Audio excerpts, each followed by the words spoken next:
Have you ever heard of Earth's second ocean?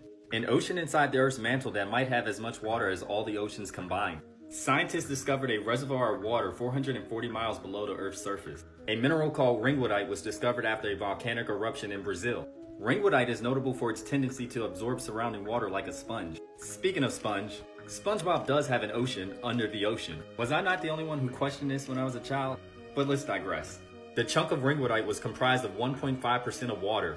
This indicates that wherever it came from, there's a lot more to be found. This would also indicate that this planet's water came from within. Genesis 7:11 mentions, "On that day all the great springs of the great deep burst, and the floodgates of the heavens were opened." This leads you to question what's really in the center of the Earth. The deepest we ever dug was 7.5 miles. It took 20 years to dig to 0.2% of the distance to the center of the planet. The truth is, we really don't know. It's all just theories. One theory I find interesting is the hollow Earth theory, but that's a video for another time. What if I were to tell you that there's an advanced civilization that lives underneath our very own feet? Another world within our world that you can enter through the North and South Pole. In 1947, Admiral Richard Byrd flew a reconnaissance mission over the North Pole.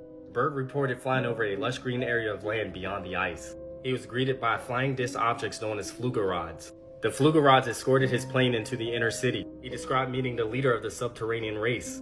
The leader told him they were concerned with the surface world after the detonation of the atomic bomb. When he returned to the surface world, he reported his findings to the Pentagon. He was ordered to remain silent on behalf of all of humanity. His diary mentions other entrances to inner Earth around the world. In 1997, archaeologists surveyed a large cave system in Belize. The cave extended 3 miles into the earth with tunnels that went deeper.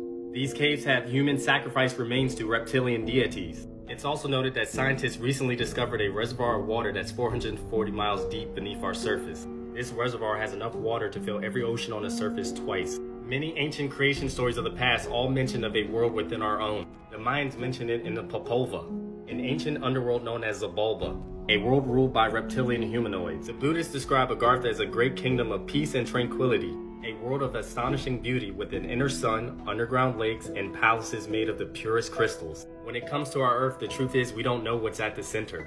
The furthest we ever reached was 7 miles. School teaches us about the layers of the Earth, but we're never told that that's just a theory. So who's to say there isn't an advanced civilization inside our very own Earth? This is going to be a highly controversial video, so keep an open mind and hear me out. If you're familiar with my content, you know I decipher various religious theologies with a non-biased opinion. This comment is referring to the Nation of Islam teaching of Yaqub.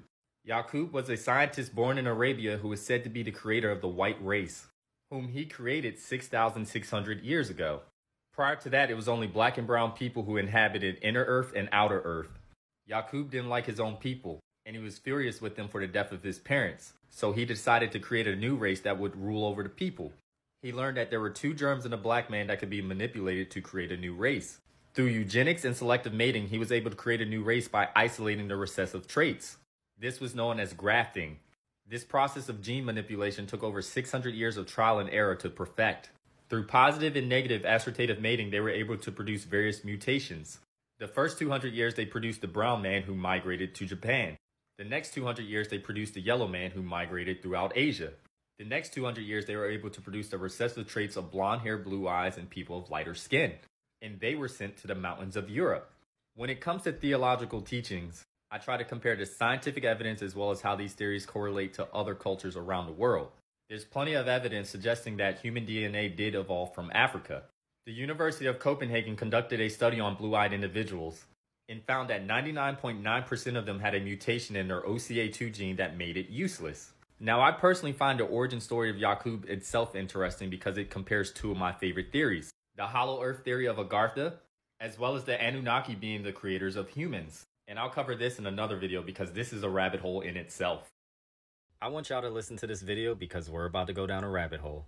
These people inside the hollow earth have been living there for 2,500 years. There is one continent inside the earth and one ocean. Their capital city is built around the original lost Garden of Eden. The vegetation grows like a paradise. The people live to be up to 800 years old. They communicate with telepathy.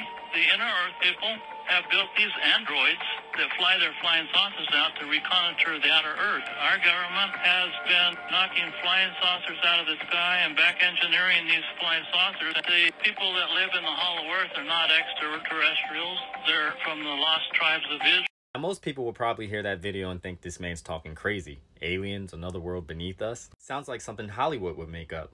But believe it or not, it is truth that inspires fiction. Everything you learned about the inner earth is all a theory. We've never been there, nor do we truly know what lies beneath. However, there's scientific evidence that supports that there is indeed another ocean beneath our very own feet. It was discovered due to a volcanic eruption in Brazil that brought up a water-bearing mineral called ringwoodite. This mineral is found deep within the earth. It proved that wherever it's located, water can be found in abundance. What's interesting is the Bible mentions the fountains of the great deep breaking loose, insinuating that the waters from the great flood came from within. Waters above, waters below. There are also many other cultures who mention a world within our own. The Mayans mention it in the Popova.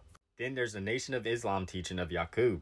He came from an advanced group of beings who could live well over 800 years. They also inhabited the inner earth. Admiral Richard Byrd mentions how he traveled to the inner earth through the North Pole, how he was escorted in by flying disc-shaped objects known as flugerods.